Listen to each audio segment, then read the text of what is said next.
Ito, real talk lang ha. Alam niyo kung anong pangit sa kabataan ngayon? Pagalitan lang ng konti, feeling niyo child abuse na. Diba? Alam niyo ba ako? Lumaki ako sa palo. Lumaki ako sa hangil. Lumaki ako sa tsinelas. Sa walis tambo sa sentron. Baka hindi niyo kayang bilangan kung ilang bandal ng hangip yung binali sa akin ng nanay ko. Pero hindi ko pinagsisihan ang naging parte yun ng buhay ko. Alam niyo kung bakit? Kasi kami yung tipo ng mga kabataan na lumaking disiplinado.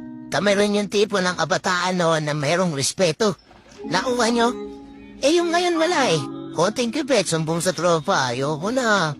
Yung iba, pinapatolpo pa. Tapos yung iba, maglalayas, puta, alam mo, kaya na nilang mabuhay magkisa. Tapos pag naubos na yung pera, ang kinupit nila sa nanay at tatay nila pag wala na silang pera, di ba babalik ulit sila?